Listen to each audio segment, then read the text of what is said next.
গোসলের সময় বাথরুমে পানি ধীরে আসে। পানির এই কম চাপে খুবই বিরক্ত যুক্তরাষ্ট্রের প্রেসিডেন্ট ডোনাল্ড ট্রাম্প।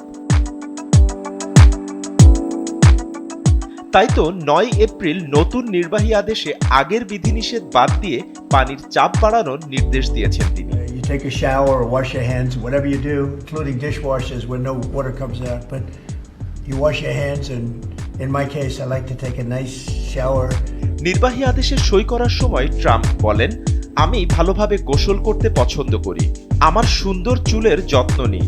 তিনি আরো বলেন, শাওয়ারের নিচে আমাকে ১৫ মিনিট দাঁড়িয়ে থাকতে হয় যতক্ষণ না চুল ভেজে। পানি পড়ে টুপটাপ করে, টুপটাপ টুপটাপ। এটা একেবারেই হাস্যকর।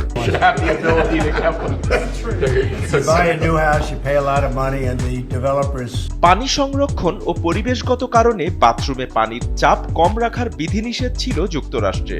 সাবেক প্রেসিডেন্ট বারাক ওবামা এ সংক্রান্ত বিধিনিষেধ জারি করেন। নিজের প্রথম আমলে ডোনাল্ড ট্রাম্প এসব বাধ্যবাধকতা তুলে দিয়ে পানির গতি বাড়ান। তবে পরবর্তীতে জো বাইডেন এসে আবারও ওবামার নীতি ফিরিয়ে আনেন। পানির এই কম চাপ নিয়ে বিরক্ত ছিলেন ট্রাম্প। এভাবে ট্রাম্পের এই নতুন নির্বাহী আদেশে বাথরুমের পানির চাপ বৃদ্ধি পাওয়ায় কিছুটা বিতর্কের সৃষ্টি হয়েছে। তবে এটি তার প্রশাসনের পক্ষ থেকে পরিবেশগত ও অর্থনৈতিক বাধ্যবাধকতার বিরুদ্ধে এক নতুন পদক্ষেপ। বাপ্পি খান, এসএ টিভি ডিজিটাল।